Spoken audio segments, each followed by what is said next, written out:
Hey everyone, I'm Veronica. Hi, and I'm Sam, and today we're just going to do a quick little overview about ourselves. Today is our first episode, so we're just going to get into a little bit deeper about me and about V, and we're going to go from there. As the episodes continue, we'll get into deeper topics. Yeah, so today we're going to start talking about Sam. So why don't you just get started telling us about kind of how you started with sports and being athletic and just kind of how you progressed through to get where you are now. Absolutely, and if you have any awkward questions, just add on to any of this. Yeah.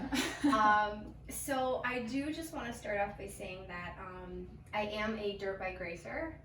A lot of people don't know the athleticism that comes with that, but it is a lot of endurance. It is a lot of mental because you're just under a helmet for hours. Mm-hmm. There's no music, there's no nothing. It's a different style of training. So when I was growing up in middle school and high school, I kind of just worked out on my own. So I was always athletic. Yeah. I would come home from school, I would eat, I would grab a couple like rusty old dumbbells that I had and just work out in my room, and it'd be like the stupidest stuff too. Like now it doesn't make any sense. It is so stupid. It'd be like I'd go into a lateral raise, and then I'd go on my bed and like do leg lifts. Did you like think of the stuff on your own, or like? It would just be from what I've seen from other girls doing in the gym when I sporadically went to the gym with my dad. Okay. So my dad does mostly bodybuilding style lifts, which now to me that seems like the basics of fitness. Yeah. So if we did go to the gym together, we would bench press, we would do lateral raises, we would do like legs, back.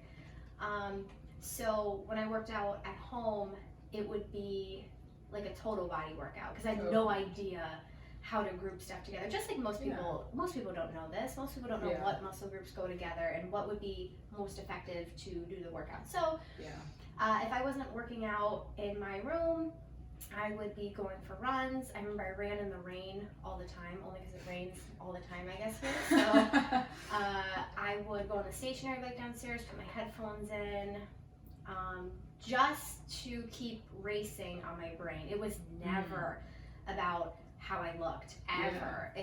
It was like weird the one day when like someone in high school was like, oh, you have biceps. I was like, I do? Like, this is weird. Yeah, isn't it crazy the first time you like see or other people see your muscles and you're like, oh yeah, I have muscles now. Yeah. And then but after that though, I was like, oh yeah. I'm like, Dad, look, I have biceps. That like, fateful day. Yeah, like ever since then I remember just being like, oh, this is cool, this is kind of working. But my diet was shit. I had no idea what to eat. What kind of stuff did you eat? Do you remember? So neither of my parents cook, which is hilarious. Okay, but they're separated. So it'd be whatever my stepdad made. Okay. And it would just be the basics. It'd be a lot of like green beans, potatoes, chicken one night. Just home style meals. But school lunches were terrible.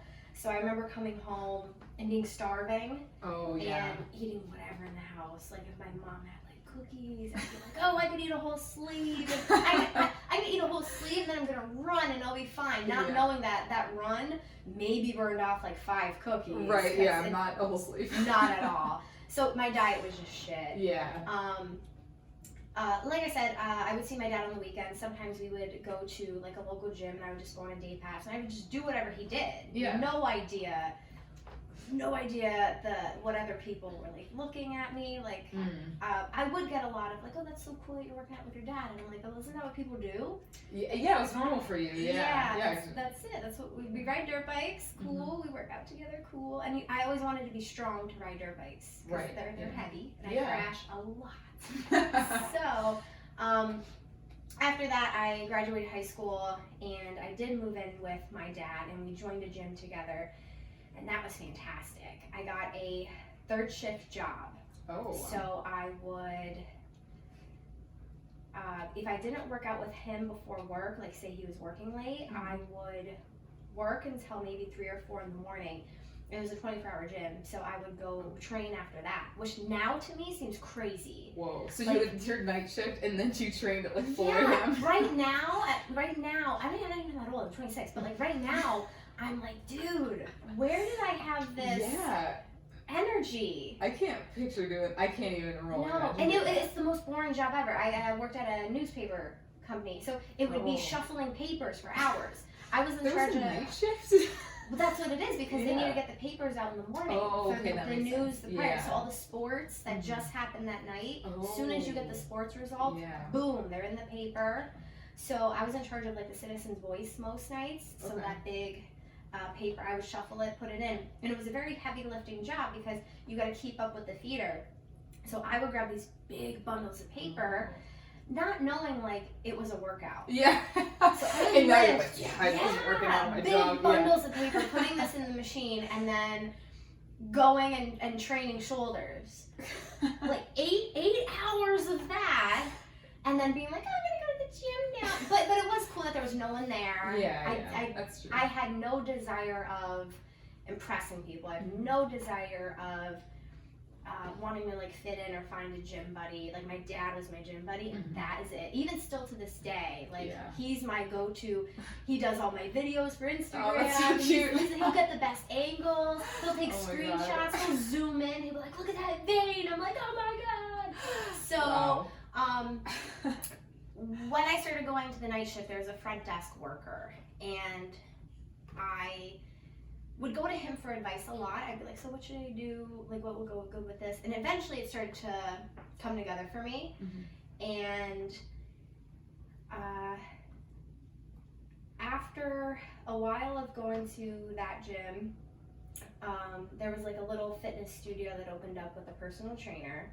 And my dad like got his supplements there. So we walked in one day, and I think my dad was like picking up creatine or something. And we got talking to that trainer. And he ended up signing me up like monthly with this trainer. Okay. That is where I learned, like I already knew some of this stuff, but it's where I learned like what goes together. Yeah. Long story short, we could absolutely get into this another episode, but the trainer was one of the worst experiences of my life. Really? He was terrible. Like, if another person came in while he was training me, he would just leave me and talk to them. He kind of assumed I knew what to do, but clearly take my money. While talking to like, especially if like a hot chick came in, which was like the worst. And I didn't dress like I had big baggy t-shirts, sweatpants. Like I did not dress to impress whatsoever. I didn't know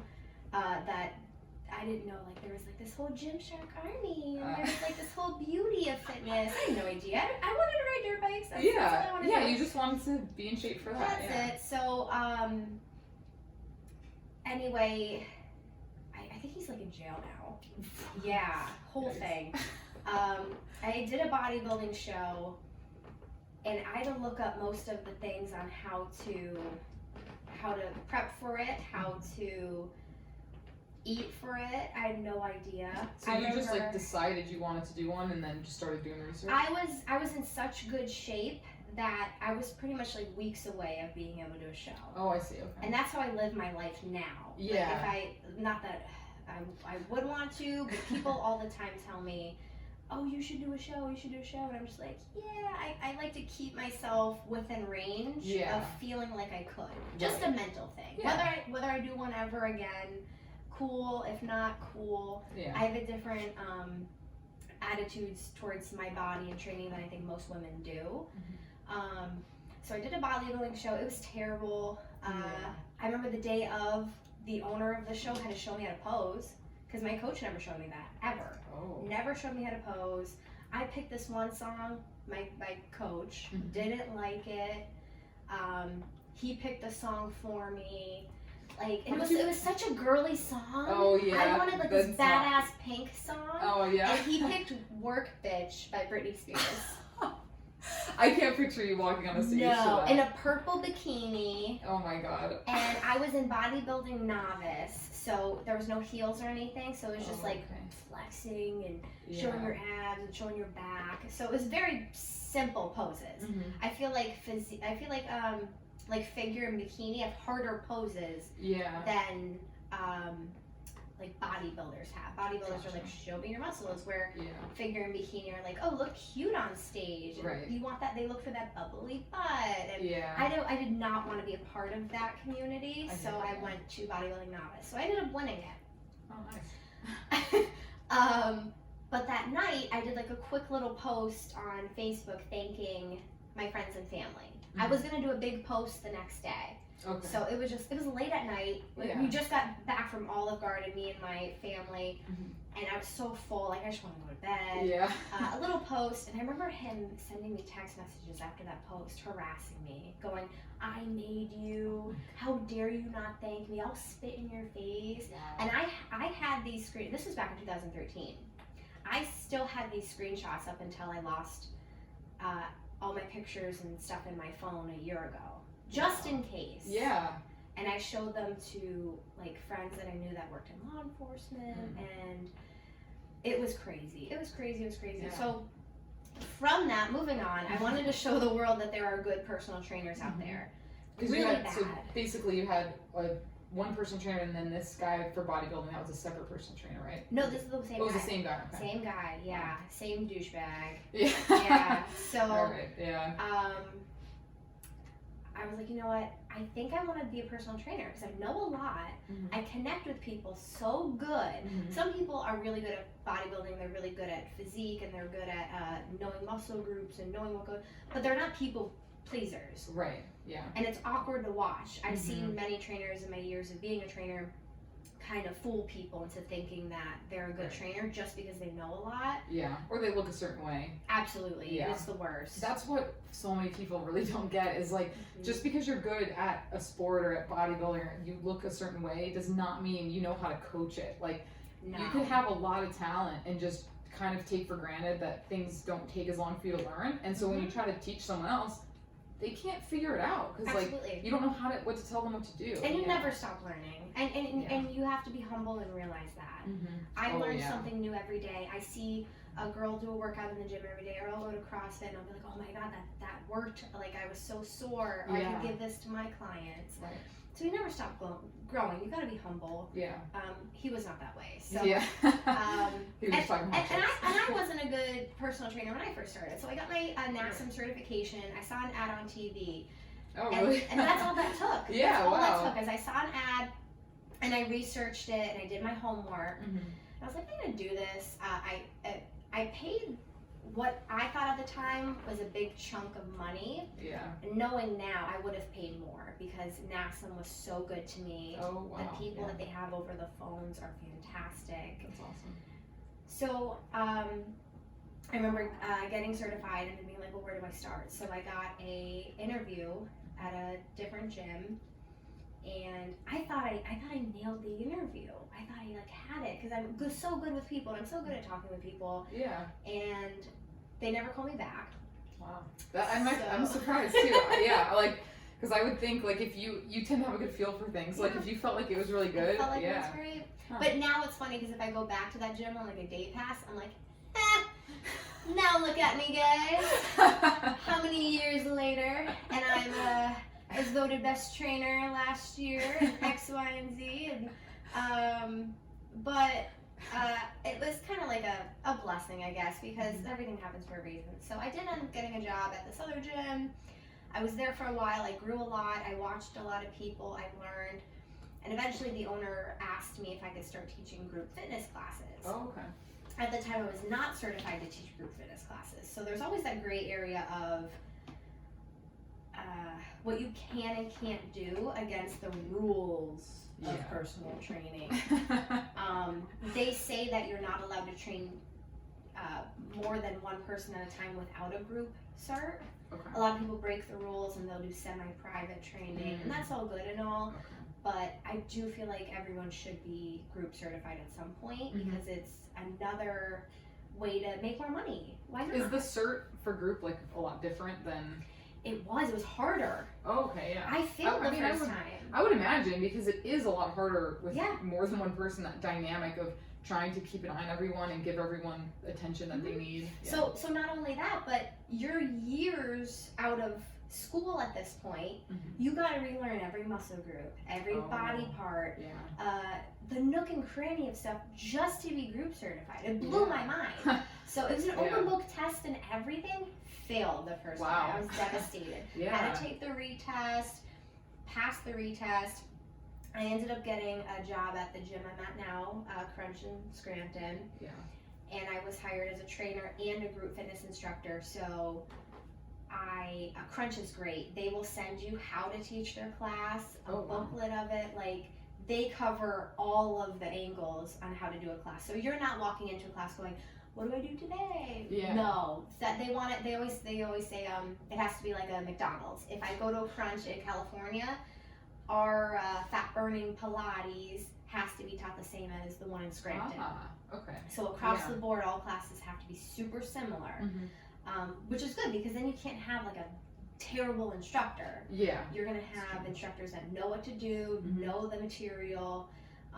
So becoming a group fitness instructor was one of the best things that I could ever do, just because having people in a class atmosphere and have them seeing me and interacting with people all at once eventually makes people want to work one-on-one with you. So when I was just a trainer, it was really hard to grab clients. Like, what do you do off the street? Like, do you go up to someone? Hey, can I fix your floor? Like, no. I noticed you bent down to pick that thing up really weird. Let me help you. Let me fix that. You know, and then like people are in the zone right now. There's so many strong, powerful women in the gym.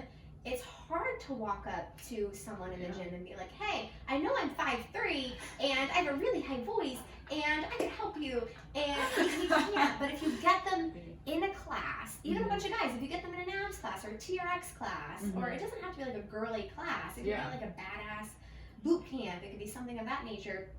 And they see how you cue and they see how you interact with people, and then they want to work with you further. So becoming group fitness certified actually gave me, I'm not even kidding, 90% of my clients. Wow. Insane. So,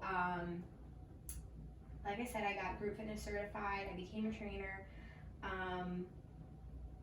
In 2016, I ended up doing my first Spartan race. Oh, there it is. And I was wondering when you started Spartans. 2016, which seems like yesterday.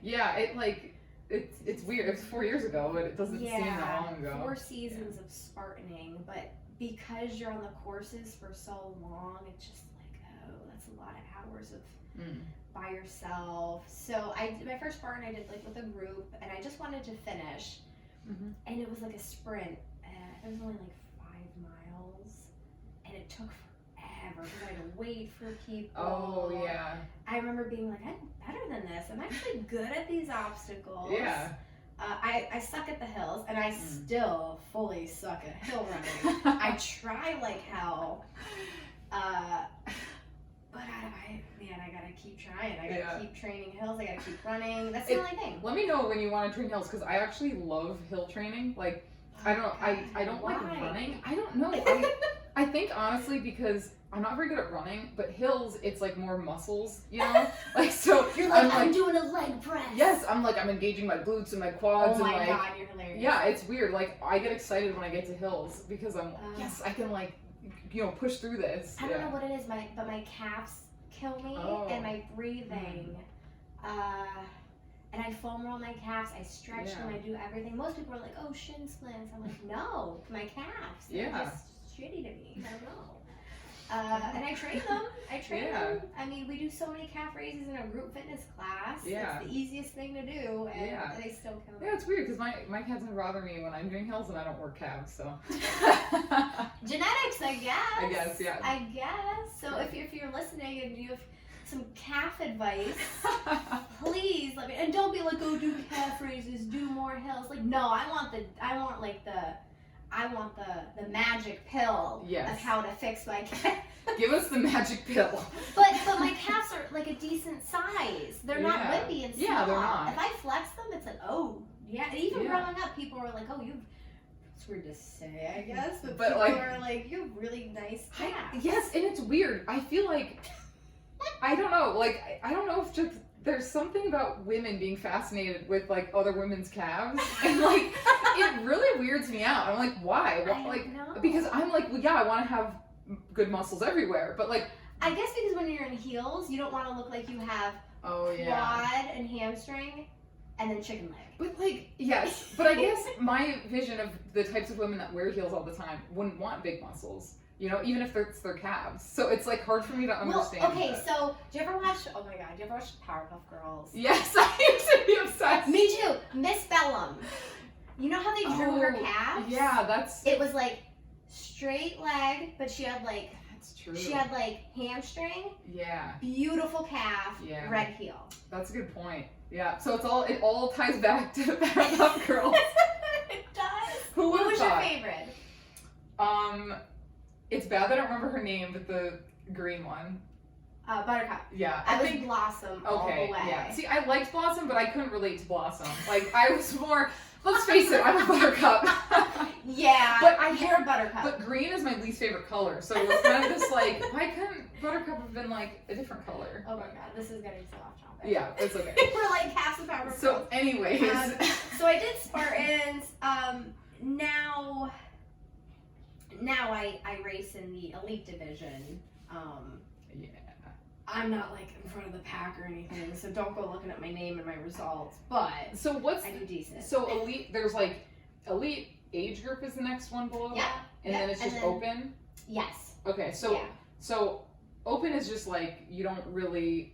I mean, do you still get a time and everything, or are you just kind of doing it? Yeah. So you'll get a time, but they don't give you a penalty if you skip your burpees. Oh, okay. So you can just like skip obstacles. There's lines, like you might get to the rope climb, yeah. and you would have to wait like 3-4 minutes, and that kills your time. Yeah. So eventually we just started doing age group because there was no weights. Yeah. And we really want to see how we did. Like as an athlete, if I'm gonna fail an obstacle, I've never gotten a spear once. You need to work on that coordination. Physically demanding obstacle, everything, gotten it, no problem. Never gotten a spear, which is really funny because it's the least physically demanding obstacle. Yeah. And so I'm gonna work on that this year. But That's your goal. that's my Get goal. the spear. Get the spear.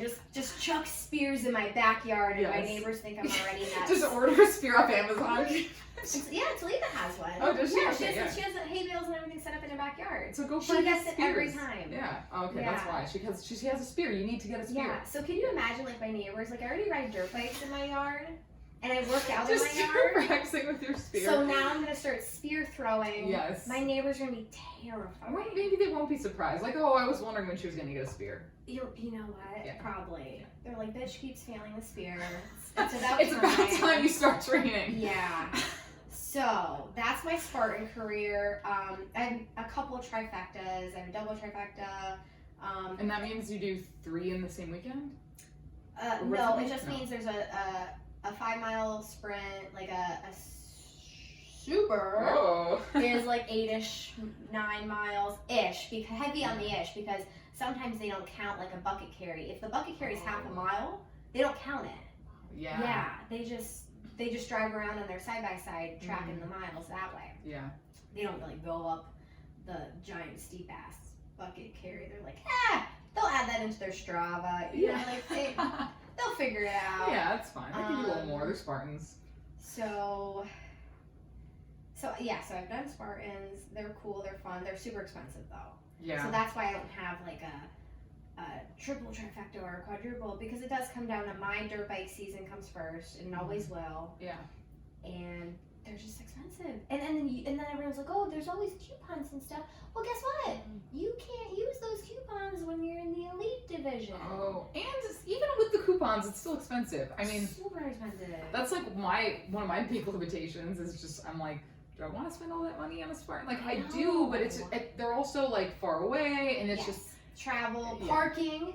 They're like, oh, you're gonna show up. Well, you're gonna pay for parking. You're gonna pay for this. You're gonna pay for this. Yeah. So it's a whole thing. But anyway, but they're fun. Spartans, they're fun. I love that. Let's fast forward a little bit to 2018.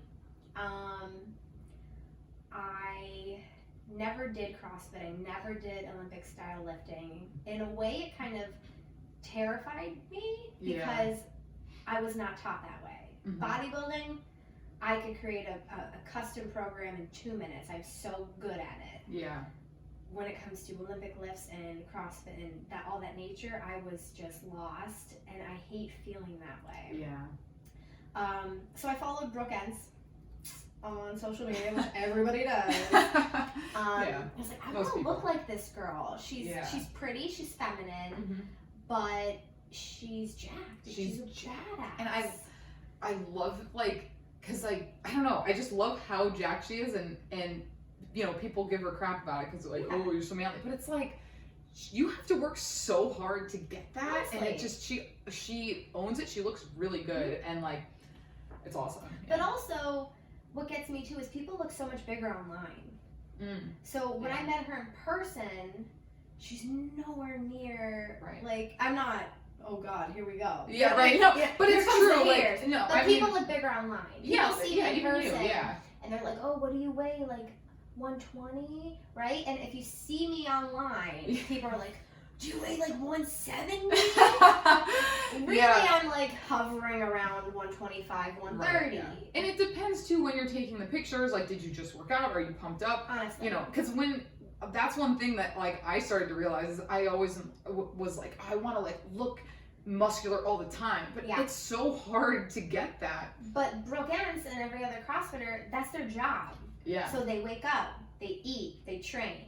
They eat, they train. Sometimes they're in the gym for 4 hours, 5 hours a day. Yeah. So of course, every picture of them is going to look like they're jacked, because they always are pumped. Yeah, always. And even when you do see them in person, they still are very muscular, but it's just not quite as, like, intense. Not in your face. Yeah. Like, they don't look like giant dudes. Like, giant dudes. You know what I mean? Like, they look more like they look more like a regular. But they have really nice rounded muscles. Yeah. So I followed Brooke Ents. She posted a thing in her story one day that she was doing a pop-up workout, and if you enter to win, you could, join the workout for free.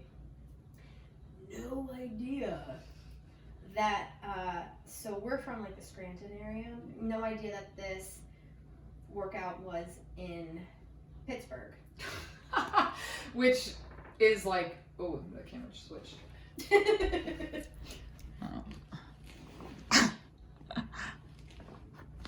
Okay, yes, we're setting it up. Here we go. Okay. And action. Okay, little snafu. I hope that was just for a little bit. Anyways, so the workout was in Pittsburgh, which most people are familiar with Pennsylvania, but that's pretty much on the complete opposite side of Pennsylvania, which is what, 4 or 5 hours? Yes. And I got an email the day before going, congratulations, you won to go work out. That's insane. And I canceled all my clients the next day. Nice. So I'm sorry if you were booked in 2018 of the fall and I canceled on you one time. Now you know why. Now you know. And I remember just calling Ryan, who is my husband now. I remember being like, honey, so what are you doing tomorrow? You want to work? Oh my well, gosh. can you, like, call off with me and drive me to Pittsburgh to go work out with this blonde chick? Because I want to see what this CrossFit thing is about. So he did. Did he know what CrossFit was at the time? Oh, yeah. And we know of it, but we didn't know what it consists of. Okay. I'm not even kidding you. The whole way down there, I researched lifts. Because I didn't know what we'd be doing. Yeah, because you, like, your personal trainer, like, bodybuilding stuff. Yeah. You were like, what is a CrossFit lingo? I was like, what is a clean? What is a snatch? The whole Which way is there. Crazy, because, like, that stuff's so much more, like, innate for me. Yeah. But, like, some of the stuff that we'll do, like, when I come to CrossFit work out with you, I'm like, oh, this is, like, a thing people do. I didn't really know. Yeah, it's different backgrounds. And I can't wait to get into all of this with you and the differences and the dark side of things. So we drove there. And the workout ended up being, like, super basic. Like, the class was packed. It was burpees, wall balls, and kettlebell swings. That's it. That's Oh, okay. all it was. And I was Yeah. like, oh, I could do this. Yeah. There's no barbell work. Right. Which makes sense because the class was big and Yeah. it would take forever if she had to teach beginners on how to Olympic lift. Yeah. That's insane. So it completely made sense. It was so fun. Ryan got a couple good videos of me hanging out. Nice. You got a goodie bag, a bunch of stuff. So I remember coming home and being like, "Hi, Paper, hello." She's gonna jump on your lap in a second. Yeah, is she? Oh, what a good girl.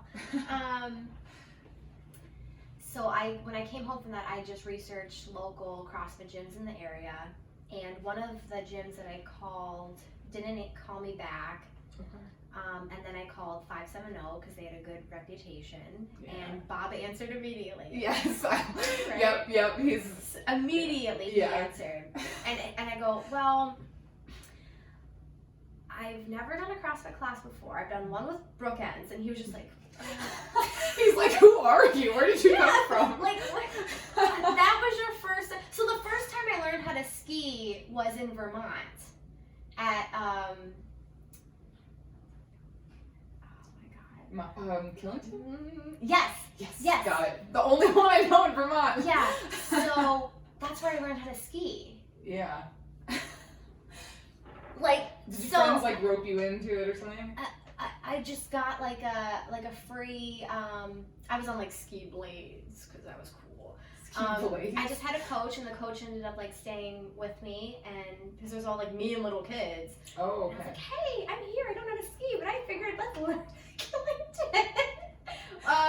Which was way easier than the Spartan there, I might add. Oh.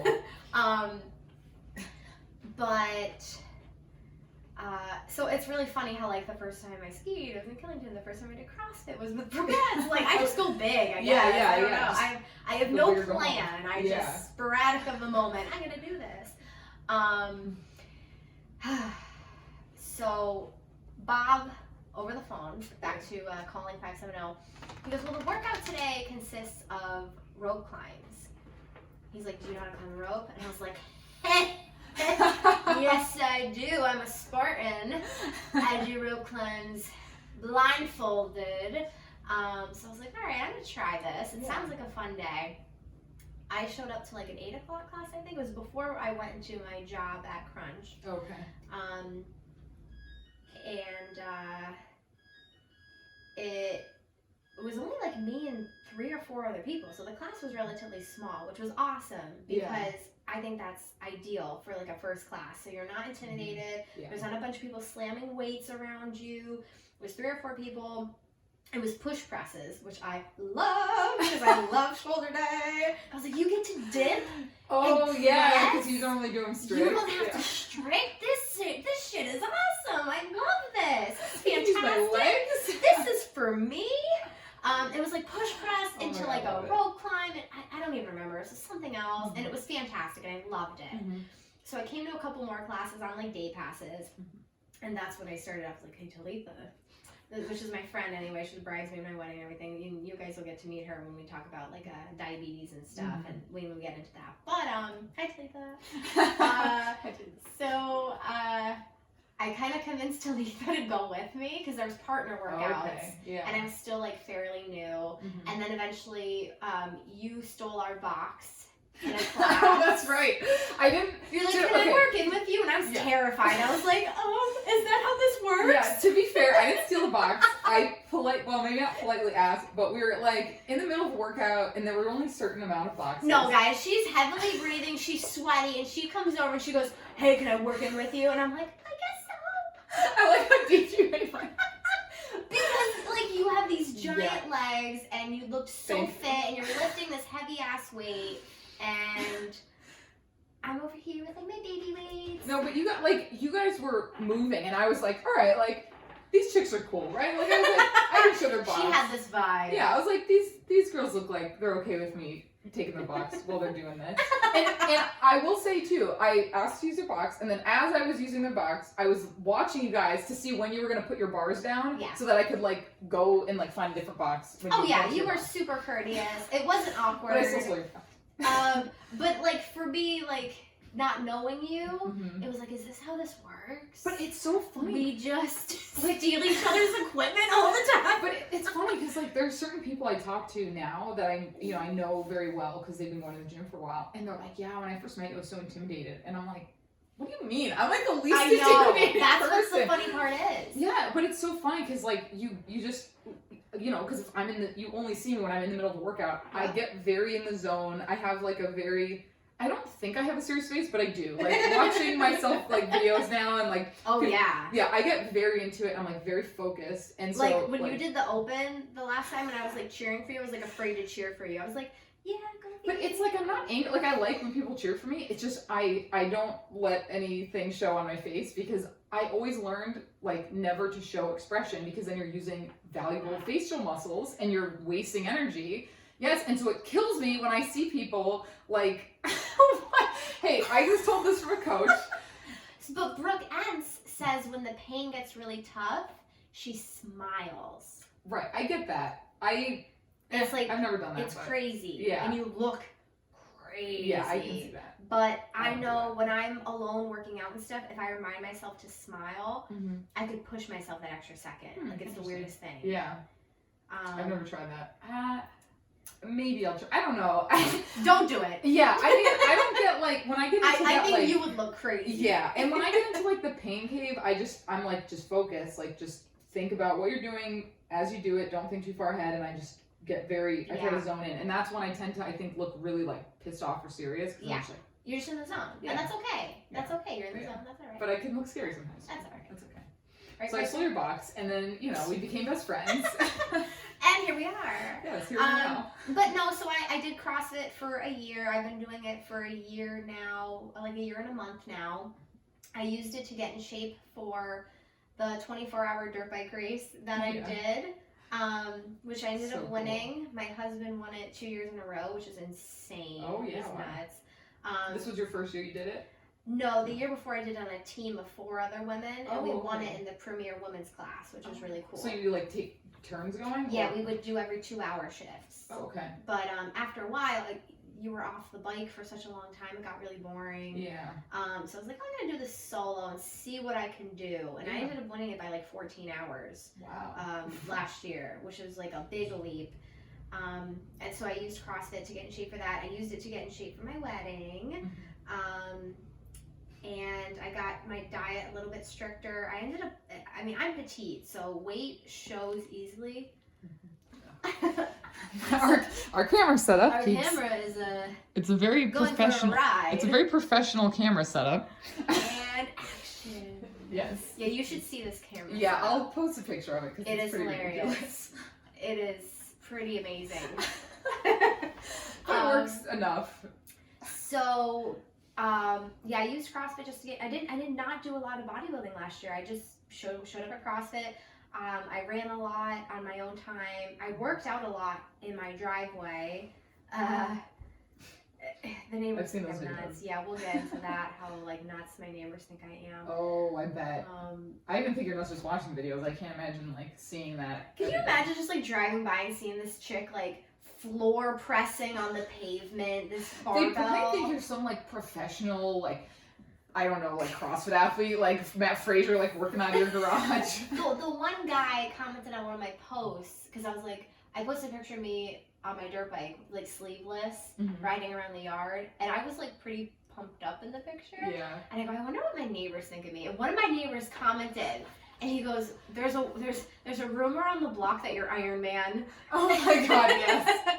And I'm like, how'd you know?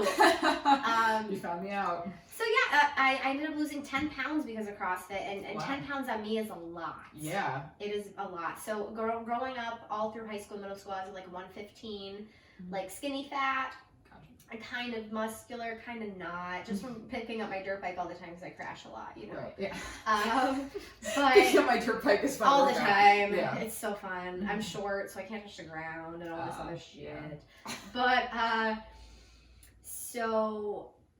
muscle definition really started to show, and my goal was to be in the best shape of my life for my wedding, which I feel like I was, and I was super proud of myself, and I pulled through with it. The stresses, awesome.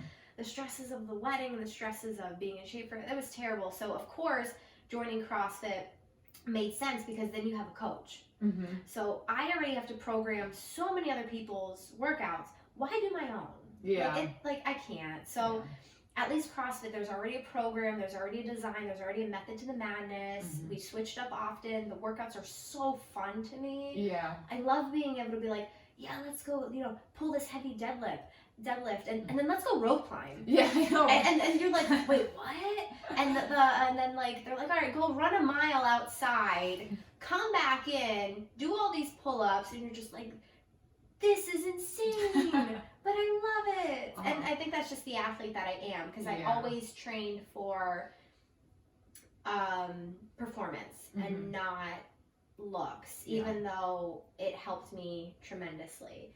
So I guess my goals for this year are to compete in a Spartan Ultra, which I'm terrified of because I think I'm just gonna get bored. Yeah. Like, it's a lot of miles of in your own head. Yeah. But so is the 24-hour dirt bike race. So I feel like it's a good... The Ultra is 14 miles? It's 2 laps of a beast. So if they like screw you and a beast is like 16 miles, like Killington was that one year, it's double, which is insane. They start you at the crack of dawn, and there's a cutoff. Yeah, like 12 hours, right? Yeah, if you don't make the cutoff, you're done. No medal, no shirt, no free beer, Wow. no nothing. Yeah. Wow. And you do, and I think, so on your second lap is when the beast people are starting, right? Or something? Like, it's something like, because my one friend did it, and he said a lot of people ran the first lap and then they just stopped, because you have to like go back and do the exact same thing you just did. It's very tempting to just do one lap and be like, This just is gonna it, stop. yeah. So it's a big mental factor. So I'm going to try to do that this year. Cool. And I'm going to try to compete in the 24-hour dirt bike race again, even though I said last year I was not going to. I remember we could get into this too, but I had lighting issues at night. People were running me over. It was terrifying because you just can't see anything. Yeah. And it's not their fault that they're riding their own race and all of a sudden there's a person in front of them. Right. So that's kind of my fitness in a nutshell, like a very big nutshell. Do you have any questions? Like, is there something that I did not touch on that you're curious about? What I wanted to know is, when did you actually first start dirt biking? Like, how young were you when you actually first? I was always around it my whole life because my dad always raced, and I would go to the races with him when I was a kid. But instead of watching the race, I would go play at the playground, and it was just such a cultural thing for me to be around dirt bikes. But I didn't actually start competing in races until I think I was 14. Still very young, yeah. So, yeah, and that's where I got my race number. My first race ever, I pulled a number out of a box, and it said 995, and I was so pissed that it was a high number. Oh yeah. I was like, this is a 3-digit number, and now it's tattooed on me. Yeah. It defines me. Yeah. And I will always have that number no matter what. And it's. Is it how does that work with the numbers? You're the only person that can have that number, or Yes. Yeah. So back in the day when I was 14, they didn't really have a system. It was just everybody has a transponder. That's your number, and every time you went through the transponder through scoring, they either write your number down so they know your lap times and your position, or you scan, which is like a barcode, like a barcode that you put on your bike or you put on your chest protector or whatever. And that's how it kind of became. Now there are race series where numbers mean certain things, like for the 24-hour. I think the 800s is the women's class. Ryan's classes is the 600s. So in some series, there's a method behind the numbers. But in the series that I started racing, District 6, shout out to District 6, it was just whatever. Ryan's always been 921 because that's his birthday. Oh, okay. So he picked that? When he was younger, he wanted to be Travis Pastrana, so he was 199, and then it was 99, and then I believe he switched it to his birthday, September 21st. Okay. Which is also our anniversary, which is super gay. But it's okay. Yeah. Everything means everything. Yeah. And you wanted it to be your wedding day, but that I wanted it to be your wedding day, and he wanted to date himself, so it's the following week. It's the following week, the Yeah, 28th of September. Yeah. But Too bad you couldn't have made it September 55th. yeah, something. Yeah, that would make sense. So, any other? No, I think like, because I mostly just was curious about kind of when you started actually dirt biking, Okay. and then how you segued into your personal training and everything. And obviously you touched a little bit about bodybuilding, but a lot of these things will have separate episodes to talk about. Absolutely. To dive in, because I have a lot of friends that have done bodybuilding competitions, and all of them have only ever done one. Like, I don't know anyone that's done a second one. Yes. And some of them talk about doing a second one, but I just know that deep down they don't actually want to. They like the idea of it, of like getting back in shape, but not to that stage level. But you're not getting back in shape. You're depleting yourself. You're weak. On stage, if someone like put a fan on stage, they'd probably blow me over. I was 105 pounds on stage. Oh my god. And you're 5'3", right? Yeah, but like on me it just that's still sickly. Yeah. I don't like that. Yeah. I don't like so I had a dirt bike race the next day after my bodybuilding show. I did terrible. Oh, I bet. How did you even like do it? Like I not was pass hangry. out? Yeah. I was mad that my performance wasn't there. Yeah. And like I said, dirt bikes will always come first. Mhm. So if it messes up with my dirt bike racing, it's not for me. That's exactly what I realized how I am with CrossFit, where like I was thinking about like training for a marathon, and I realized like I don't want to deplete my body of like the CrossFit strength and everything, because Bob I was talking to, the owner of CrossFit 570, like he was telling me like when he trained for marathon, he was like, yeah, I couldn't even lift like anything. It was just because you're training for running. Like running, you need those lean muscles, and you're losing a lot of that strength. I was about to say, you want to get as light as you can, just to take pressure off of your joints and your knees and your hips, and that's a whole thing. That's a whole nother training style. Yeah. But I mean, I like running. I did the half marathon trail run because it's not boring. It's not pavement running. Yeah. It's woods running. There's hills. There's obstacles. There's creek crossings. Like that's what I race dirt bikes. I race hare scrambles, not motocross. Yeah. So when I race dirt bikes, there's hills, there's creek crossing, there's logs, there's all this other stuff. So when I run, I kind of want to feel like I am the dirt bike. Yeah. I want to feel like. Oh my god, I love that. Yeah, I want to feel like I'm racing. Yeah. But when I race on foot in the pavement, I just get so bored. It's so boring. That's my biggest struggle, because like we were talking with CrossFit, it's so dynamic. It's like, let's do some deadlifts, let's do some rope climbs, let's do that. Yeah. Running, it's just one foot in front of the other. Unless it's with a friend. Like when we went running that one time, that was fun because we should run more. Yeah, we should. But like it's fun because like you could kind of chat, and if I'm suffering, you're suffering, so you're like, oh cool. Yeah. I could take a breather. But when it's on your own, it's super sketchy. And it takes away of that. Like you preach all the time about how like you want to see your friends when you're in the fitness atmosphere, and you want it to be fun, and it's so solitude when you're running that some people it's not for. Some people it is. Some people it is. Yeah, like some people like that alone time, or maybe they're around people so much that that's their time to be alone. Absolutely. Or like, because there are certain people that like they do like working out alone more than in groups, because it's just a personal thing or whatever.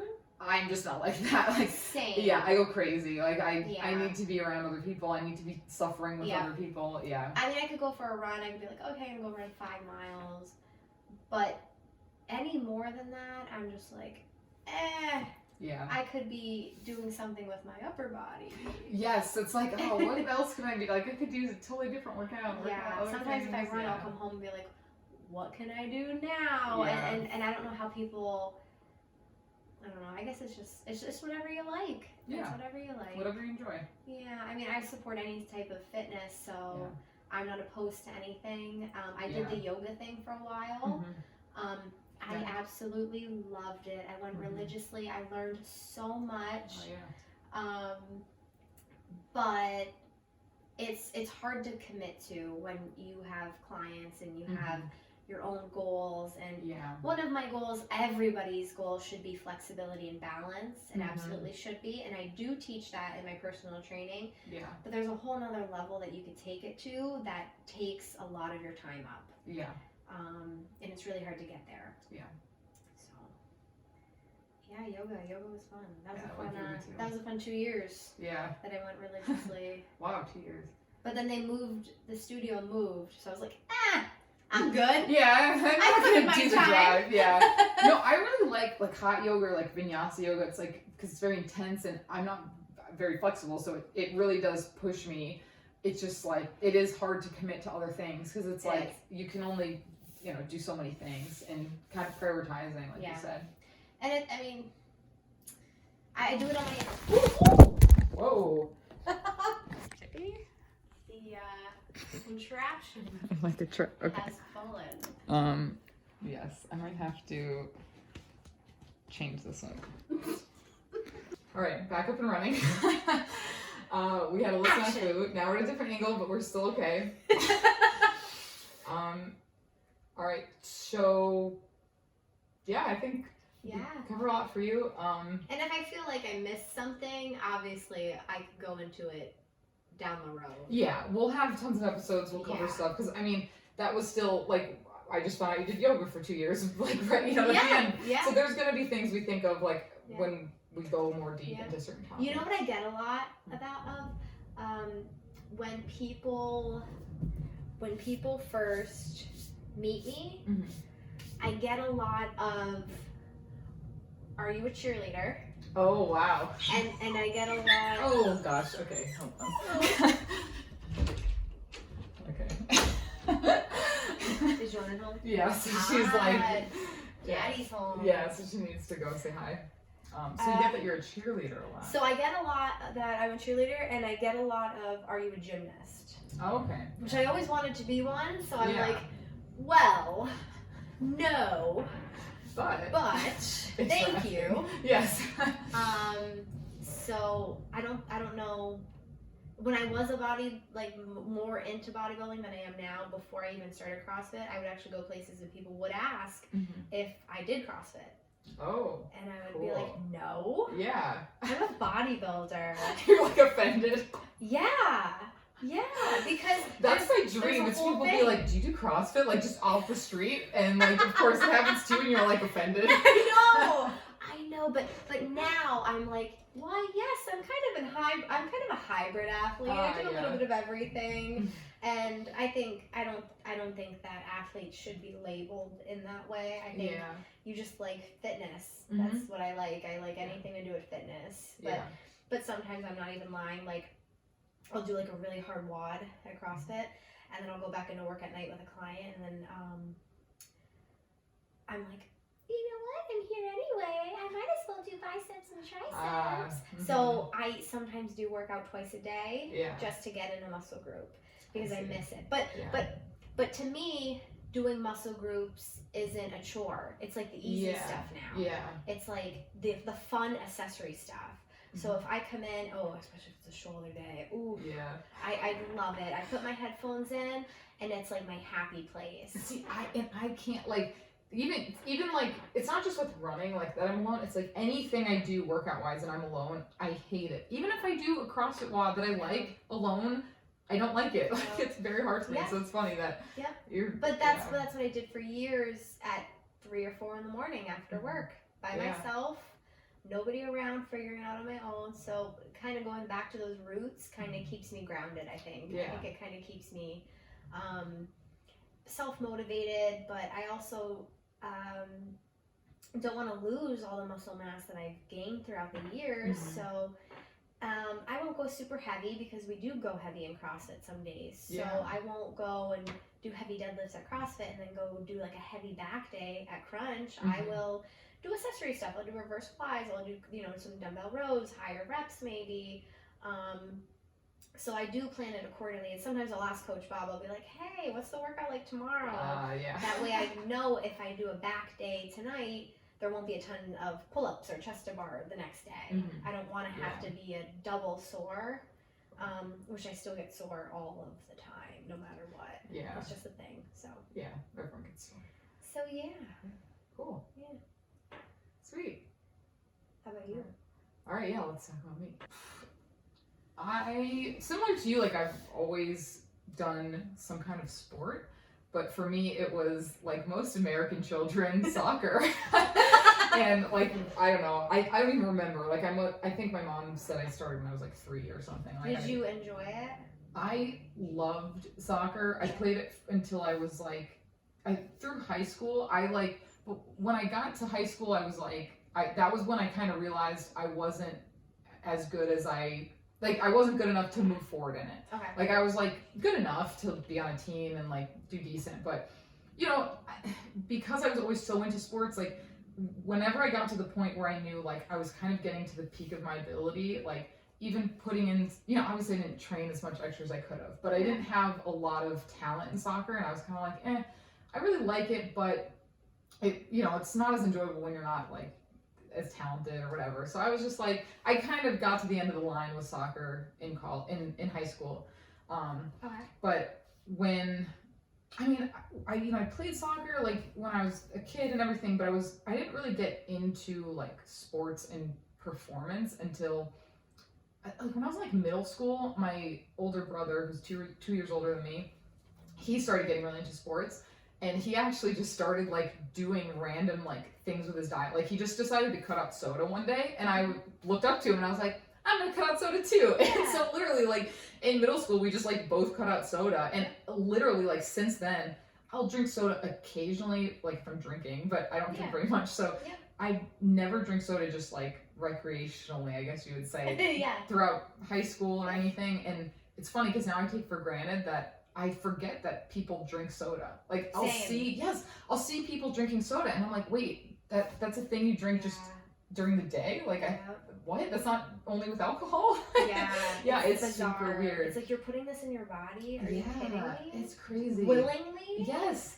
After our wedding, we had so many bottles of soda everywhere, and it was in our house, and I just remember like just having a little bit of like anxiety of like I don't want us to drink this. I don't want anybody to drink this. Yeah. So the one day, oh boy, I went in the backyard and just dumped. You did? A ton of it out.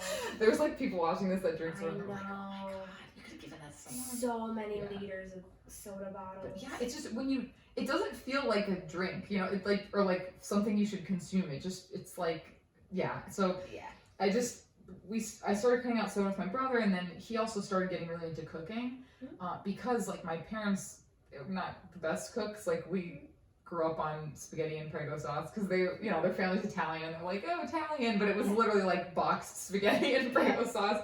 That was a big staple, and like my dad actually made really good sandwiches, but we ate. I mean, when I was a kid, up until I'd say middle school, like we would eat McDonald's a lot. You know, we'd eat a lot of that kind of stuff. My mom always wanted like the toys from the Happy Meals. But you know, so very unhealthy. And then like my brother started really getting into nutrition just for sports, and then he would make food for the two of us. Like he would make dinner for himself and for me. And it was funny because some nights he would make servings for like, he'd make like 4 servings of something, and my parents would be like, oh, like you made some for us too, and he's like, no, this is just for me and Veronica, because we'd eat so much at that point, like because we were doing sports. But that's kind of how I started really thinking about nutrition and health. And once I got into high school, then I started kind of thinking, okay, well, like I'm not great at soccer, what are some other sports I can try? And so I remember I did like track and cross country or whatever, and I was trying to figure out what to do in the winter, because and my older brother did indoor track in the winter, and so I was like, oh, like I'll do that with you, and he's like, no. I was like, what do you mean no? He's like, you're not gonna do indoor track. I was like, what do you mean? And he's like, you're just not gonna do it. Like they had to go and drive like an hour to this indoor track place and work out, and he's just like, you're not going to do it. He goes, just do it like an actual winter sport. And so did he make a good call by that? Yes, because he told me to do cross-country skiing instead. He was like, I have friends that do that. Like, why don't you try that? And at first I was kind of like bitter. I was like, what do you mean? I want to do indoor track. But then I was like, all right, fine. And that ended up being my favorite sport, like, oh wow, cool. of all time. I didn't know that. Yeah, I love cross country skiing, it was like, yeah, that was the best thing I could have done. I loved the coaches. Shout out to Terry and Hopkins. But they were amazing. Like, they skied for so long. I mean, Coach Hopkins was like, had to be upper 60s when I started it. And he was, you know, he kept up with all of us. He would push us at the pace. And like, it was cool seeing someone at that age, like, that was still very active. Because my parents, like, were never that active. And so I only really saw my brother, you know, and kids my age being like that. And so it was cool seeing someone much older. But that's me. You're like a little idol. Yeah. So, and they really educated us too on like, you know, that helped. Like, I still remember to this day, we had this one practice on like a Saturday morning, and we're all standing around, and the Coach Hopkins is like, all right, I want you to raise your hand if you ate breakfast this morning. And like, me and like one other person raised our hands, and like the other, you know, 10 or 12 kids didn't. And he was like, you should always eat breakfast before you work out. And literally after that day, I was like, I'm always eating before I work out. Literally up until, you know, now sometimes I play with like fasting before working out, but that really stayed with me. And there are just certain times, like, I've realized like little nuggets of information coaches have told me that have just stayed with me over time. Same. Yeah. And that's what a good coach does, though. Yeah. It's so easy for at least a ski instructor to be like, okay, we're gonna go ski now. Yeah, but they were like informing us of things and strategy too. Like, that sport was the first time too I really got into like the strategy of things. For example, with cross country skiing, you're usually skiing on golf courses and stuff. Yeah. Or like running courses that are kind of rolling hills. And the coaches would always say, like, you want to attack the hills because that's where most people start to kind of struggle. Yeah. And if you can attack the hill and pass people on a hill, the hill ends and you can just coast and like they'll, you know, discourage them, so to speak, right? Because you see someone passing on a hill and you're like, oh my god, like, this sucks. And so I think that's part of why I like hills even running and stuff. Like, I like to just, I get excited because I'm like, I just need to attack this, and then I know once I get to the top it's over and I can just kind of coast. And I feel like you're like that all the time though. Like, even if the workout's super hard, you've told me many times, like, yeah, it's gonna suck, but it's only gonna suck for this long. Yeah. And ever since like I started talking to you about fitness, I was just like blown away by, like, you know, she's right. She's a tough bitch. She's right. So well, that's the mental aspect that I've really learned to like hone in over the years, because I mean, when I played soccer, like, there's not a lot of, you know, mental toughness there. It's more, it's their skill and their strategy, and that's, I'm just not as good at that. But when I got into sports like cross country skiing and rowing too, like, because so I skied in high school and I ran track too, which was never that good at it. I wanted to be better than I was. I wasn't. And then when I was gonna go to college, I was like, I really want to do a sport in college. But I knew I wasn't good enough at skiing to. I was like just on the border. I was like, but with cross country skiing, like, there's only certain schools that actually have it. Yeah. So I literally would have been picking a school to ski, and I was like, I can't risk that. What if I go and I'm not good enough, and now I don't like the school, and I, you know, made this decision. Yeah. So I realized, okay, I need to pick the school for the school, and then I'll see if maybe I could run track. Maybe their team's bad enough. Literally, my logic was like, if I go to a school and their team is bad enough, maybe I can walk on. Because my brother walked on track at UConn, and so I was like, okay, but he was much better runner than me. Like, he went to states and everything. So, but I was like, well, maybe if they're bad enough, I can walk on. And then I just figured out I wanted to go to Rutgers, and I was like looking at their track team, and I was like, I don't know, like, if they're low tier enough for me to walk on. I was like, they still are a little too fast, I think.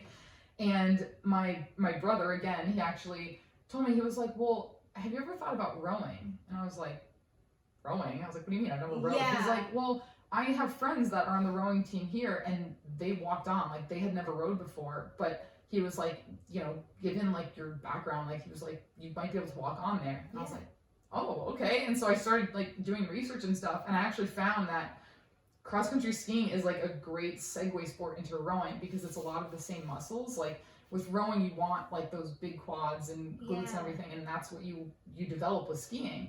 And I was like, oh, okay, like, maybe I'll give it a shot. And so I called the head coach at the time there, and I before I called him, I looked at the website, because I'm 5'4", and I was looking at the website, and I'm like, they literally say, like, rowers are supposed to be tall. Like, the taller you are, the more lever you have. Yes. And I'm looking at their kind of like recruiting sheet, and it said, athletes who were 5'7" or taller. Oh my God, no, it did not. It did. And I was like, oh, crap. But I was like, all right, I'm not that much shorter, and maybe I'll just call and ask, like, if they'd give me a shot. And so I called the head coach there, and I was like, look, I'm only 5'4". I've never rowed before. But I skied in high school, and I read online that that's supposed to be a good sport for this. And so what do you got for me? Yeah, and I was basically like, you know, could I come and try out? Like, would you even give me the time of day, basically? Because I didn't want to just waste my time. And he was like, he was like, yeah, you know, he was like, definitely. I mean, the height thing isn't a strict thing. Like, we have girls that are shorter. Like, we have. I was one of the shortest athletes. So you're like, fake news. Right. No. I mean, ideally taller athletes, but there were other girls that were around my height. Not that many. Most were a little bit taller than me, but still. He was like, we'll give you a shot. Okay. And so, yeah, I wound up going to Rutgers, and then they had, like, you know, the walk-on tryout period. And it's so funny because we like just sat on the rower and did maybe like, well, and now I call it a rower, where when you're an actual rower, you call it an erg, but now I'm a CrossFitter, so I call the rowing machine a rower. Okay, cool. Yeah. Little fun fact. Yeah, my rowing friends now make fun of me for calling it a rower. Oh, dang. Yeah. But when you call it an erg, no one knows what you're talking about except for rowers. So, yeah, so we did like 500-meter sprints or something, and just kind of alternated. And I remember like looking around at these other girls, and I'm like going a lot faster than them. Like, I was just like, like, I'm actually decent at this. And I mean, the tryouts were very, like, it wasn't really tryouts. It was just kind of like you could go and you did your sprint thing, and then they were kind of like, okay, if you want to come back. And most of the girls that weren't, you could, like, they just kind of filtered themselves out. Because what it ends up being is just they kind of put you in different boats. And so if you're, you know, better athlete, you get put in the top boats, and then they can kind of have as many people on the team as they want. So they didn't really cut people. It was just like you were just in a lower boat. So yeah, I just started rowing, and I wound up like really liking it. Like, I just, the first couple years, like I don't know, I just started getting really into it. I really liked the rowing machine because it is such a mental thing. Like, you're just doing the same movement pattern for forever, and it's similar to running. It's like running on a treadmill. Like, you have to be mentally tough to run on a treadmill for more than a half an hour. But you get to use your back muscles. Yeah, exactly. You're using muscles. It's a little bit more fun. Yeah, it's a little more fun because you're using muscles. But you're literally staring at the screen with numbers telling you how fast you're going. And so if you slow down, the screen is telling you, and you can't lie about it. You know, like your coach can see it, everyone sees it, and while that sometimes was stressful, like, I did very much like the analytic side of it, of like, I know my numbers and I know what I can do and all this stuff. And it was funny because obviously my height then was not an asset on the water because I struggled a lot in the boats, and like, I was really good on the erg. I was one of the top athletes on the erg, but I would get in on the water, and because I'm shorter, I really struggled. And we would do seat racing, which basically is like 2 boats will race, and then you'll switch one person into like each boat. So you have 8 people in each boat. You race, and then you just switch 2 of the people, and then you race again, and you see if the boats change because you just switched one person out. And that's how they, like, I was very bad at seat racing, which, I mean, it makes sense because when you're rowing with taller athletes, like, if your stride isn't the exact same as theirs in the water, and it's off timing, like, it'll have a big effect. And so while I really liked rowing and I loved the team and I had a lot of fun, I kind of realized towards like junior year, it was just, I realized like I'm good at the rowing machine, but I'm not good at the active rowing on the water. And and then I kind of realized, okay, well, rowing is really hard to pursue something like rowing outside of college because it's very expensive. It's hard to find a team, like, unless you go pro. And I was like, well, I can't do that.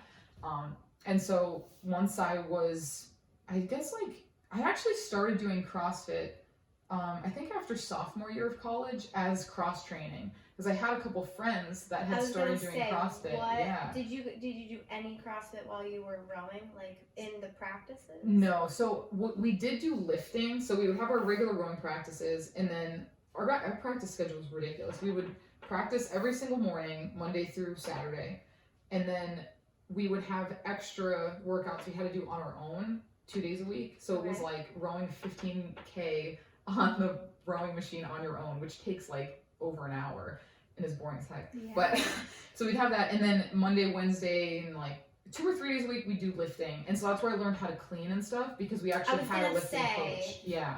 That's cool how they taught that like explosive movement. Yeah, it was good because like we did so much volume rowing, we needed something else, and our lifting coach, I loved her. She taught me a lot too. Like, so with rowing you have obviously the rowers, and then you have a coxswain who sits at the front of the boat, and they're just steering the boat. They have like a little string and they control the rudder, and so they're not like doing any like exercise. They're just sitting in the boat steering the rudder. So the coxswain wants to weigh as light as possible because if you weigh more, you weigh the boat down.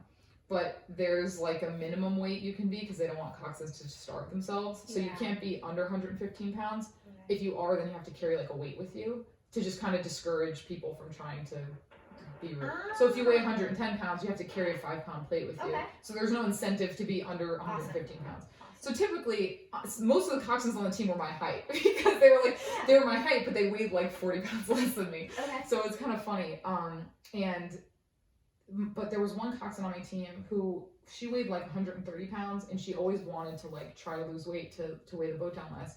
But she was so lean. Like she was like as lean as you are, but she just had big muscles. Like she had big thighs, and she was like, I don't know what to do. I feel like I have to stop lifting weights if I want to lose weight. That's the only way. I don't have any fat left.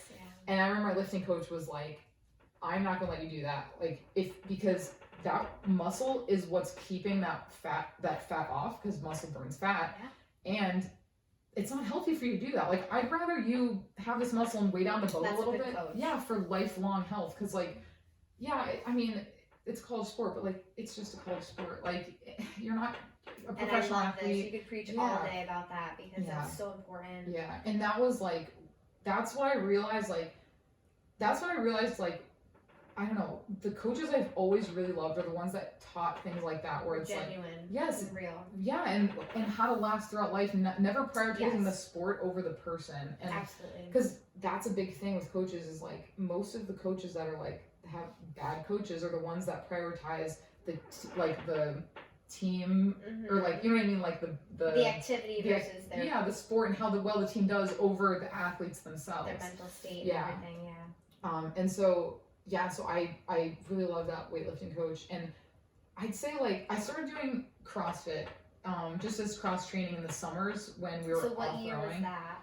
That was summer after sophomore year was the first time I did CrossFit, and like I just had friends that did it, and I was like, as cross training, and I was like, all right, I'll like give it a try. It sounds fun, and I immediately loved it. Like what year was that? Like 2014, I guess. Okay. Yeah, because I graduated 2016. So 2014, and that was a gym in New Jersey I went to, and it was awesome. The coaches were awesome. The people were awesome, and I was like, wow, it's a fun atmosphere. The movements were fun to learn. And it's funny because I did it that summer, and then obviously I rode during the year, and then summer after junior year, I did it again, and I realized like I was almost waiting for college to be over so I could start CrossFit. Like I was like looking forward to it. I was like, sweet, I found a sport I can do after college in like a performance setting, you know, not like a professional setting, but like another kind of, you know, that college or high school level feel of like I can at least try and perform and be competitive and do competitions. Like a light bulb went off. Exactly. You were like, I found my niche. I found my thing. Exactly. Yeah. And I was like, this is great. And so I was doing it in summers, and then when I graduated college, I actually for a few months tried to just do workouts on my own. Like I was like, oh, I'll just go in the work gym and I'll do workouts there. And I was like, I can't do this. And so then I very quickly just found a CrossFit gym, and I've been doing CrossFit consistently, I guess, for like 3 years now.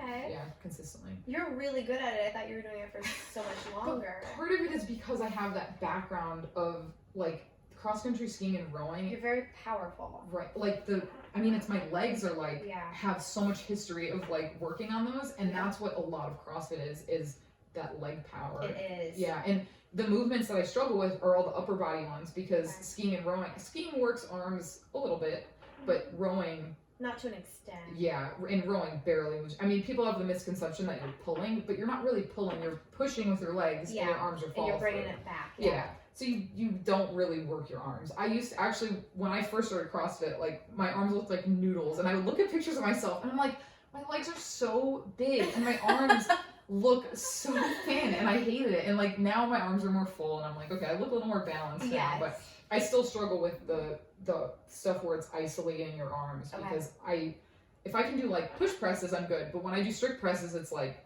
my arms are just like, we're not used to this. Gotcha. Yeah. But again, you've only been doing it for fairly a short amount of time. Yeah. It feels like a lot longer because I did it in those summers, but it was only for, a few months at a time.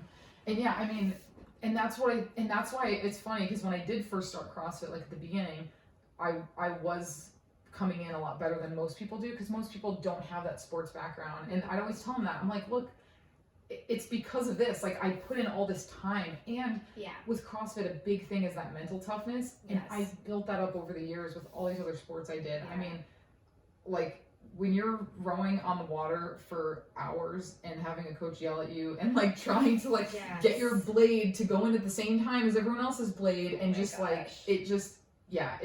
lot. And so honestly, CrossFit compared to that is like so much easier for me to mentally get through. And I would imagine. Yeah, so it's like that's what I really like about it. And so it's crazy because I did CrossFit. I was living in New Jersey, and then a couple years ago moved out here to Scranton and started going to 570, same gym as you, and then we met. And I think like I don't know when it is that I really realized like I wanted to be a coach. I don't really remember having a thought like I want to be a coach someday, but I always connected with coaches so much. Like coaches have really shaped who I am in a big way. Absolutely. And that's what I hope to do for my clients. Yeah. So that makes sense. Yeah, and I think like I just started thinking about it. I was like, I would love to do that for someone else, but I think I never really thought I was good enough at any of my sports to coach it, because it's kind of like that, well, I have to be good enough at it to coach it. And I was never at that level in any of the sports I was in. And I even thought that way with CrossFit. I was always like, well, I need to get to a certain level before I start coaching people. But to your point earlier, like, you don't have to be, like, just because you're the best at your sport doesn't mean you're going to be the best coach. No. And that was something that Bob recognized too. And just one day I remember I was like squatting. We were doing like the strength one day, and I was like in between sets. And he just came up to me and he was like, hey, have you ever thought about coaching? And I was like, that's like so cool to hear. It was awesome. I was in like disbelief because I had been going there for like maybe a year at the time, and or maybe even less. And I just was like, really? Like I was like, I've thought about it, but I specifically for CrossFit, I figured it wouldn't happen for a while because in New Jersey, it's very competitive. Like everyone wants to be. It feels like everyone wants to be a CrossFit coach, and like it's a lot harder to get your foot in the door. Like I had friends that took their L1 and they still didn't get to coach because it's I understand that because people are used to certain coaches, and then that's a coach's job. Yeah. So I get it. Yeah, and so I kind of I never really thought about it too much because I was like, felt like I wasn't quite ready. And then, he asked me and I was like, I thought about it, but like, I didn't think I'd do it for a while. So what sent you over into actually doing it? What was the tipping point? Well, what made the difference for me is when I said something to Bob about like, I thought about it, but I figured it wouldn't be for a while until I got more experience or whatever. And he was like, honestly, 90% of it is how you interact with people. Yes. And you interact, like I see how you interact with people at this gym, and so I know you'd be fine. I was like, not only that, but like sometimes a beginner is the best teacher because they just learned it and it's fresh in their head, and their cues can maybe help you versus someone that's been doing it for such a long time and maybe they miss a cue or they don't remember what it was like to feel something for the first time with a movement. For sure. I've been talking to you, like even when you walk by me while I'm lifting, sometimes you're like, oh, try this, and it'll pop in my head and I'm like, oh, that's the cue that I needed. Yeah, well, and to your point, like you're always learning, and I still feel like I'm not at this high level, it's like I'm always trying to find those cues that work for me Yeah. and find the things that work for me. And so as I find them, it's like, oh, now I can tell someone else to do this. But if I was at the height of my CrossFitting, it would be much harder for me to, like you said, relate to people who are earlier in those stages. And and once he said that, I was like, you know what, you're right, because my best coaches, I never really cared what their background was. Like I never asked my cross country skiing coach, like, well, did you ever go to the Olympics? You know, you don't care. You just want them to help you get better. Absolutely. And, if you see results. That's such a good point. Yeah, and I mean, obviously, like through the certification process for CrossFit, like I had to study things and learn some of the like book stuff that I didn't necessarily learn, which was good because most of my CrossFit learning was like on the job, so to speak. Like self-educated. Yeah, and like just learning from what coaches told me and everything. So it was cool also to kind of learn standard cues and like standard movement patterns that I hadn't really thought about a lot. And I studied really hard for that test because I think there was a misconception that the CrossFit L1 was like easy, and so a lot of people stopped studying for it, and then because people that stopped studying for it, a lot of people started failing. So when I got trained when I did my personal training certification, we went to a testing center, and you're on a computer, you could skip questions, but you walk out of the room not knowing if you passed or failed, and then they tell you if you passed or failed. Yeah.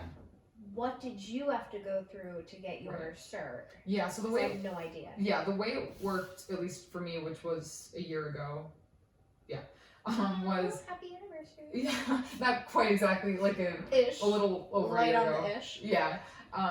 Basically, they give you like you either can print out or there's like this manual that's I don't know like 100 pages that you have to read, and that's like your study material. I know for personal training, there's like a lot of different things you have to study. But basically it's just like this manual you study, and then you go to like a certification weekend, and it's just 2 full days, and basically they go through everything that's in the manual, and they like show you. Is it at a CrossFit gym? Yeah. So different gyms will like host it. So I went to one in New Jersey, and so basically you go there, you start in the morning. It starts with a lot of PVC pipe work, like they do like overhead squats, and they're basically just basically other coaches who are very highly certified teaching you how to move correctly and kind of showing by example, and what to look for and going through the different stuff you should know. And then there's the classroom setting where then we'd go and sit down and they talk about the nutrition stuff or talk about the theory or things like that. How long were these 2 days? Like regular days, I think like 9 to 5 the one day, and then the second day was like 9 That's to a good chunk of 3. time. Yeah, I mean, it was honestly like, it was enough, but you really like do also need to learn from coaches at your gym. Yeah, and again, there are different levels. Yeah, exactly. So, Yeah, like the L1 is just enough to get you like in the door coaching at a gym. It gives you enough knowledge to make sure no one hurts themselves, basic cues. But most of the cues I use are things I learned from, Kristen and Bob at the gym, from watching them and seeing how they do it. And I mean, honestly, like I think I kind of worked up in my head how coaching was going to be like this really hard thing to like start. Yeah. But because it's funny because I took the L1, I passed it, and I told Bob, I was like, oh, I passed my L1, like, do you want me to start shadowing now? Because at most gyms there's like an intern process. You're like, what's the next step? Yeah, where like one of my friends did, where he like shadowed for a couple weeks, where he just was kind of there and watched the coach, and then he started coaching his own classes with the coach still there watching him, kind of like that intermittent period. And Bob was just like, I don't know, just like pick a class and coach it. Like I'll be there, but. But to be with CrossFit, it's like you pretty much, even when you take the class, you're shadowing. Yeah, exactly. So there is no. It's either you do the movement. Yeah. And you shadow. Yeah. Or you walk around and cue and shadow. And honestly, like the easiest part is watching people and giving them cues. The hardest part, I'm not kidding, of coaching is starting the clock, keeping an eye on it, and playing the music. Yes. That gets me every time. I'll go over the workout, and then I'm like, okay, go do your warm up, and then I look at the clock 2 minutes later. I'm like, I forgot to start the clock for the warm up. It's still running over from the last class, and like the music sometimes like is hard and it's just like it's stupid because it's like the little logistical things you don't think about as an athlete. So you know what's really funny is I full on think in a second like I was a DJ. Yeah. Because I am so good at music and cueing with so mostly in spin classes because in a group fitness class you just kind of let the music play. Yeah. But with a spin class, I am fully the DJ. Right. You need a playlist. Like it needs to. Yeah. And it was actually similar when I was rowing. We would do 2K tests. Okay. So we would row 2,000 meters on the rower for time, which usually takes about 7 to 8 minutes for the stage we were at. And you know, it's only 8 minutes, but we would make sure we had like the perfect songs. Yes. But it's weird because I'm the kind of person, like I'm the kind of athlete that like I never pay attention to the music when I'm working out, even in CrossFit and rowing and anything. I've always I tune it out, like I'm just focused. So it's funny now for me when I coach and sometimes like crummy songs come on and people will be like, oh, change the song. And I'm like, why are you even paying attention? Like, are you working out? But everyone's different. I mean, some people are there just to get their workout in for the day. And not everyone's there for performance. Yes. And that's one thing that I really had to realize is like understanding how to coach people differently and how to coach people for just moving and getting in a workout. And I think that should be a whole another episode is how to be a good coach or how to coach or how we learned how to coach because I mean sometimes in the spin class there's only women, so I play like the coolest power women songs. If there's like a bunch of guys one day, I'll play some like older style rock. Like I with a quick 3 seconds I have to scan the room and pick a playlist that I think everybody will enjoy. Yeah. Because if I play girly songs the whole time, I went to this one spin class, and it was me and my dad. I think I pulled Ryan in, right? But there's like 2 other guys. The spin instructor started playing "It's Raining Men." Oh God. It's raining men. And my dad just looked at me and he was like, "I can't do this," and I was like, "Yeah, this is I can't sit through this, I cannot get my mojo onto this song." Yeah. So you do kind of have to be a little bit music. Yeah. Like I make sure to not play anything that's like weird country ballads or like you know. But as long as it's music and it's pumped up and it kind of gets you through, then usually I'm okay. Yeah. Do you have the time by the way? Just need to make sure because I'm coaching. What time is it? Like 4:40. Okay, we're good. So speaking of coaching, I'm coaching a class. I just want to make sure I'm not going to miss my class I'm coaching. Where were you? Well, talking about CrossFit. Yeah, I was talking about it. There, but that should count, talking right? About it. But yeah, that's the thing for me. Like, I don't know. I've always loved sports. Like, I've always been a sports person. I've never been able to like you were saying, you put in your headphones and you just work shoulders. I can't do that. Like, and so when and one thing I think people, like, I feel like one big misconception about me is people think I'm really disciplined. Like, I've had people tell me that, like, oh, you're so disciplined. Like, I don't know how you do these things. And I'm like, I don't see myself as disciplined because I've always done sports I like. Yeah. And there are times when, yes, I have been disciplined, like with rowing, like, oh my God, we had to do this extra, 15 Ks in the basement. There was this like, at one of the college, it was in the cafeteria, and then there was like a gym part, and then in the basement there was this like room. We literally had this like locked room in the basement that was like the size of a bedroom, and we had like 5 rowing machines, and that was where we would go to do our extra workouts. And it was that's brutal. Yes, and it was on a different campus, so I literally had to take a bus from my campus to get to that campus, to go down to this dingy basement and row for over an hour with like music, staring at a screen. And that was tough. A screen? Well, it was like the rowing screen with your time. Oh, right? Like there was no TV. No. There was no. One time actually, in senior year, actually, one of my friends had a rowing machine, and he let me use it, and I literally set it up where I had the TV in the background, and I watched Hercules while I was rowing 15 times. And did it help? It helped so much because they wanted us to be at a certain pace, so you weren't going like all out. It was like you were going like really slow pace the whole time, and that's why it was so monotonous, because you had to keep the same time on the screen. You were supposed to be within a certain heart rate. So you had, it was very, Do you remember what that was? It was 150 to 160. Wow. Yeah, so they wanted it to be like that. That's kind of hard. Yeah. For an hour? That's insane. It was pretty miserable. That's insane. Yeah. And like it was crazy too, because so they would give you like a split to stay at. So like you know, on the rowing machine, like when you're rowing, it'll say like 2:15. Like, you know, each 500 meters, it'll take you 2 minutes and 15 seconds to row. So they would tell us like, we want you to be within, you know, I want you to be between 2:15 and 2:16. Like literally to that exact, because we had rowed so much, we could be that exact of being like, I know how hard to pull to make it say 2:15, literally within a second. And for that entire hour, you're trying to pull it at that split. And if afterwards they would look at your heart rate reading and the split, and if it was your heart rate was too low, they would bump you up and make you row faster. Wow. Yeah, it was intense. And so like, it was just such a, that sounds terrible. yeah, it was just that, it was pretty terrible, but like that, You're like playing this off like this is normal. Normal people don't do this. But here's the thing, like you have no choice, right? It's kind of like a job. Like, you know, we're doing the sport, like this is what you're supposed to do if you're on this team. Yeah. And I think that's what a lot of people take for granted is like, when you're on a team doing a sport, those things are obligations. Like, it's not your choice. Just like you have to go into work every day, or you have to get that report in. Like, it's not your choice. You have to do it to keep your job. And it's the same thing. You have to do it to stay on the team. And so it's a form of discipline, but it's not quite what people think. I think sometimes it's like, it's not, especially when you're in a sport like that, it's not necessarily your choice. It's like, you don't really have the chance to think about it, versus now, I can choose not to go to the gym if I want, you know, like, and that's weird for me. It's like, oh, I like don't have to go if I don't want to. Yeah.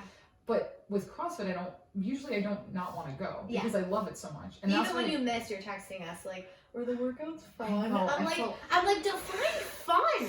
And like, I feel sometimes they're really freaking hard. But that's the thing is, I find CrossFit fun most of the time, and that's why I tell people, I'm like, I really love CrossFit, but I know not everyone likes this kind of stuff. And so you have to find what you find fun.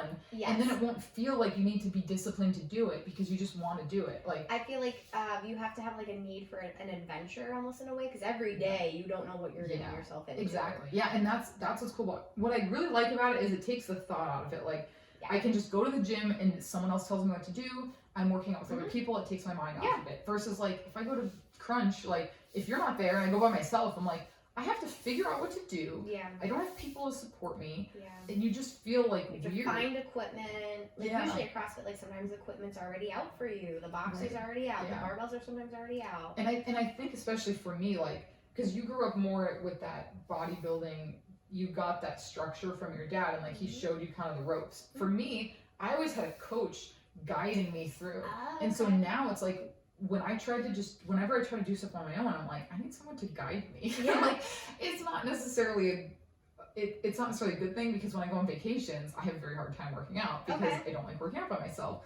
But I mean, I do really value having a good coach and having someone to just guide me and tell me what to do. And I think that's why I really like the idea of being that for somebody else. Like you were saying, it's cool to think like I could maybe someday say something to someone that stays with them. Absolutely. Like, for their life. Absolutely. And that's what it's all about mostly. Yeah. Cool. Awesome. All right. I mean, I think that about covered everything I wanted to cover. I think all of the questions I had, I asked while you were talking. Is there any goals or future plans that you have that you could think of? My current goal is to get back to where I was before my gallbladder surgery. Yeah, because, I know. Yeah, I took like a month off, and I ran maybe twice because, again, I hate working out by myself. Yeah. And my first workout was Saturday, and I thought I was going to pass out or vomit. So anyone who's like starting CrossFit, I understand now how you feel, because I normally don't take that much time off. Like, if I take more than 2 weeks off, I don't want to ever work out again. But again, you can choose where you push yourself. Exactly. So when she's saying, I thought I was going to throw up, it's because she knows where she used to be, and she can't push herself the same way. And that's why when I went today, I went a lot lighter than I wanted to. Yeah. I went a lot slower than I wanted to. Which her light was my heavy. So no, it was still heavy for me. And it was like, it was within reason. It was like a non-vomity heavy. And like, but it was tough for me to like really rein it in. I was like, I'm coming today to get a workout in. I'm not coming in today to perform. And that's a very hard thing for me to distinguish. Like, that's one thing I had to learn is I was always in the mindset of like perform, especially in CrossFit. Like there's this, you know, reputation of like, oh, CrossFitters always just redline. Yeah. Well, yeah, that's because those are the athletes that don't know how to rein it in. Because I was that athlete. Like they say, the workout is designed for like the top 1% of the population or the community of the gym. Yeah. So everyone else should be modifying or should be doing. If you don't want to do handstand push-ups, go do normal push-ups. Yeah, exactly. And yeah, it's like the coach is there to help you and guide you, not to tell you, be a drill sergeant and tell you what to do. But if you want to get that first muscle up, they will absolutely help you. If you have no desire of doing a muscle up, go do some pull-ups, go do some banded pull-ups. Like there's so many other options that people don't think of. Yeah, and I honestly, I was doing CrossFit for a couple years and kind of feeling like I was plateauing, and I was like, why am I like plateauing? Like this, I work my ass off every day I come in. What I started to realize is because I was so focused on the performance, I never really like progressed.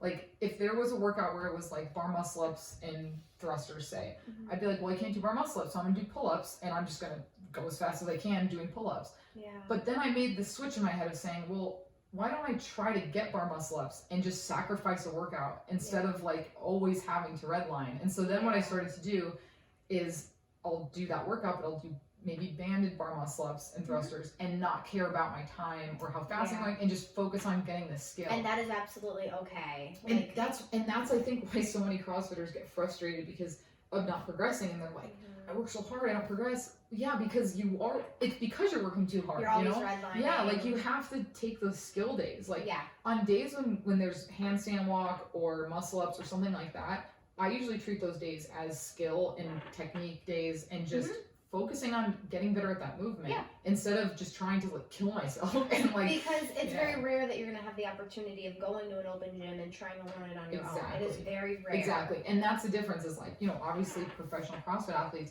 they're at the gym 4 hours a day and a lot of that time is skill work and low intensity and warming up. Yes, they warm up for like hours, and like most people don't. No, but it's really funny, but I warm up and stretch and do yoga now that I do CrossFit more than ever. I used to have these really gnarly knots in my back from racing and scar tissue from crashes and all this other stuff. CrossFit got rid of all of my back pain because of all the overhead movements, because of all the flexibility movements you have to do, because of the positions they're putting you in. And again, I started off super light. I'm strong, but I didn't like, I was humble, and I would start off with just a bar and just do what I could with the barbell. And eventually I was like, I don't have shoulder pain. I don't have back pain because I'm doing all these motions that I never knew before. And it's not as strict as bodybuilding. So as weird as it sounds, if you're doing things correctly and you're doing them the way a good coach would train you, your flexibility and your balance can actually get better through CrossFit. It's not just a muscle ups and deadlifts and cleans all day. It's not. You're working on so many factors that you don't realize until the day comes where you're like, oh, my balance is better. Yeah, that's why I'm with squat mobility. Like I used to not be able to like go into a deep squat, even just like standing up and trying to go down. And I started working on that because of CrossFit and like heavy cleans. It's like you have to have that mobility, and it's helped me a lot actually with that kind of mobility just through movements. Like it's crazy how people don't understand that. Like I feel like every bodybuilder, even to prepare for a show, should at least try 1 or 2 CrossFit classes as their cardio day, even if they went lighter. And I think they would absolutely love it because they would muscles show more when they're separated. Muscles show more when they're stretched. Muscles show after a deep tissue massage more. So why wouldn't you work those nook and cranny muscles that you've never worked before, which is insane to me. So cool. Well, that's good. I don't know. I think we covered a lot of ourselves. Yeah, I learned a lot. Yeah, me too. And like we said, if we forgot anything, we'll get into stuff. If anybody has questions, please please don't be afraid to ask us. We're open books over here. Yes. We especially women getting into the sport, any sport, Yeah. or anything that we talked about. Like, please don't be afraid to reach out to us and say, hey, I do want to get into rowing. I want to talk to Veronica about how she started her journey again. I'll tell you about rowing. or you know, Sam said something about dirt bikes. Like, I want to know more about what she has to do in order to prepare for a dirt bike race. So we touched upon stuff, but don't be afraid to ask us, you know, more in-depth questions, because that's what this is about. And I do want to grow the community in this area, and I do like seeing women be well-rounded, and I think they are more well-rounded more than ever, because I see more ladies at Crunch being way more badass than the guys. I see women doing like Olympic lifts at Crunch right on the turf, and it blows my mind, because you never used to see that stuff. Like, at a commercial gym, at a bodybuilding style gym, a woman could go do a spin class and then go do some like cleans on the turf, and then go do some back muscle work. Like, that's what's really cool about being a hybrid athlete, and about seeing more women become hybrid athletes, because you don't know what you're good at until you try it. So you might as well. It's worth a shot. I mean, I always knocked CrossFit, because I always heard like people were always getting hurt. And XYZ. People always get hurt running. People still do it. That's what I mean. Like, of course you're gonna get hurt when you're pushing your body to a limit and not taking care of it. I foam roll all the time. I hydrate. I keep my body in check, and I've never been hurt from it. And that's what I think is so funny too, because like so many people are like, oh well, everyone gets hurt in CrossFit. It's like, well, running has a way higher injury rate, but you don't hear people saying I'm not gonna run because I don't want to get injured. It's just a matter of how thoughtful you are about it, and just taking care of yourself. And a good coach, a good community, a good gym. True. There are shitty personal trainers out there. I've seen many of them. They're gonna be shitty CrossFit coaches, all right? There are gonna be shitty mentors, and then there are gonna be ones where you're like, oh, this is why I'm gonna get started, because of this person. And you have to go in with the mindset of like, there's a good chance this person won't be great. And don't be afraid to like shop around, you know, like go to different gyms, try out different trainers. Like, you don't have to commit to the first person you see. Because that's, I mean, I've been to a lot of different CrossFit gyms, and most of the coaches have been fine, but like, you can tell the difference when you're at a gym where the coaches are amazing, and it like really makes a difference. And never knock a bad coach too, because they might be a beginner as well. I know the Samantha back in 2016 is a completely different personal trainer than the Samantha in 2020, because I'm so much better with people, I'm so much better with cueing, I'm so much better with programming. So I mean, if the coach is shitty now, give them a shot. Maybe down the road, reach out back to them. Maybe you like their personality, but you hate the way they taught. But they're gonna grow too. So there's a whole nother side to it. So I mean, stay humble and keep an open mind. Cool. So awesome.